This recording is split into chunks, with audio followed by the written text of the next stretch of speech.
नमस्कार, मेरा भारत मेरी संस्कृति चैनल पे आप सभी दर्शकों का स्वागत है। मैं हूं घनश्याम पंत। आज आपको नए विषय के साथ छठ पूजा के बारे में जानकारी देना चाहूँगा। छठ पर्व षष्ठी का अपभ्रंश है।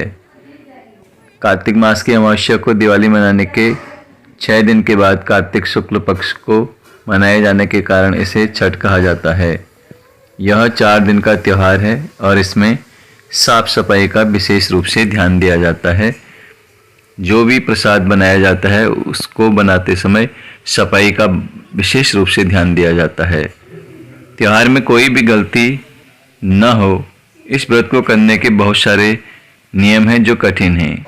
इस वजह से इसे महापर्व और महाव्रत के नाम से जाना जाता है।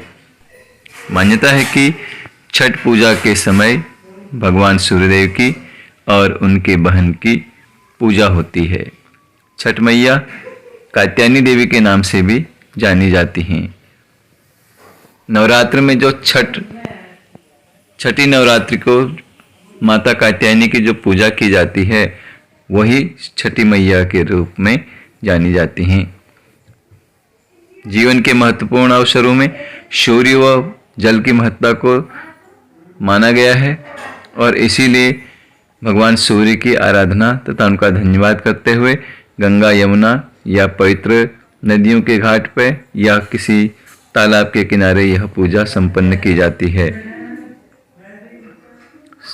छठी मैया बच्चों की रक्षा करने वाली देवी हैं, इसलिए इस व्रत के दिन लोग अपने बच्चों के अच्छे स्वास्थ्य की और लंबी आयु की कामना छठी मैया से करती हैं। उनके दीर्घायु के लिए माँ से वरदान मांगती हैं।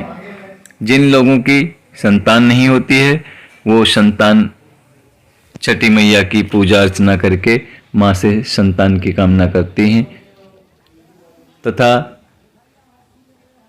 जिन लोगों की संतान है या वो संतान पढ़ती लिखती नहीं है, गलत कार्यों में लीन होती है, तो उनको सही रास्ते पर लाने के लिए भी छठी मैया की पूजा की जाती है।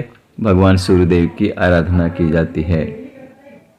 जिन्हें संतान नहीं है वो माँ से संतान प्राप्ति के लिए इस व्रत को करती हैं। पुराणों में सृष्टि के अधिष्ठात्री देवी प्रकृति देवी ने अपने आप को जब 6 भागों में विभाजित किया था तो उनके छठे अंश को सर्वश्रेष्ठ मातृ देवी के रूप में जाना जाता है, जो छठी मैया ही हैं और ब्रह्मा जी की मानस पुत्री के रूप में जानी जाने लगी।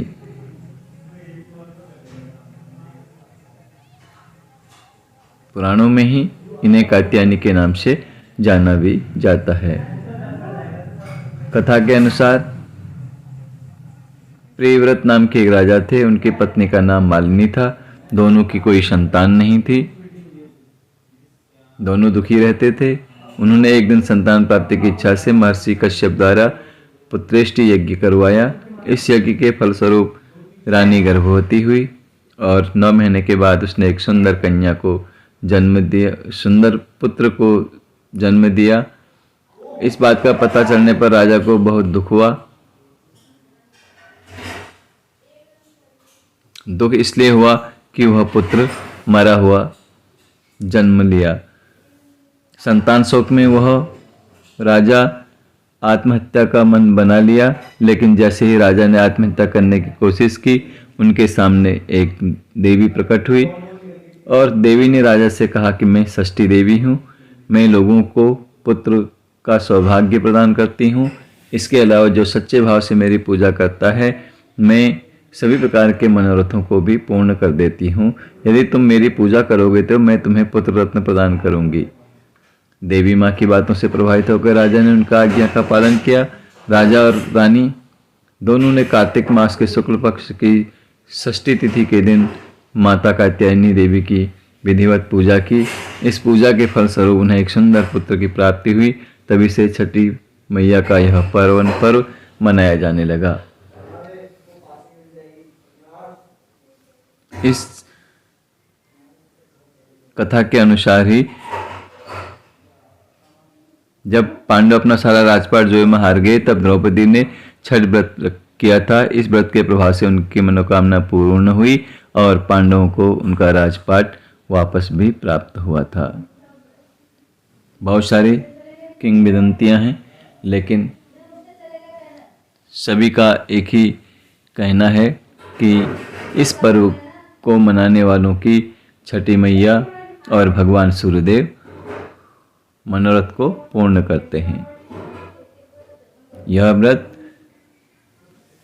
विशेष रूप से पूर्वांचल में बड़े ही श्रद्धा भाव के साथ मनाया जाता है, विश्वास के साथ मनाया जाता है और भक्त लोग माता से तथा भगवान सूर्य से अपने बच्चों की दीर्घायु, सुख शांति, घर परिवार की वृद्धि के लिए प्रार्थना करते हैं, वरदान मांगते हैं। बड़े ही सुंदर रूप से इस पर्व को मनाए जाने की प्रथा है।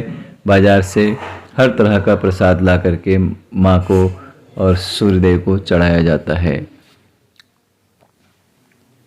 आज महादेव नगर, महादेव नहर और मोटेश्वर मंदिर के पास तथा IGL मोड़ के पास इस पर्व को बड़े ही धूमधाम के साथ मनाया गया। छठी मैया से आप सब लोगों के लिए प्रार्थना करता हूँ कि आप सब लोग सुखी रहें, संपन्न रहें।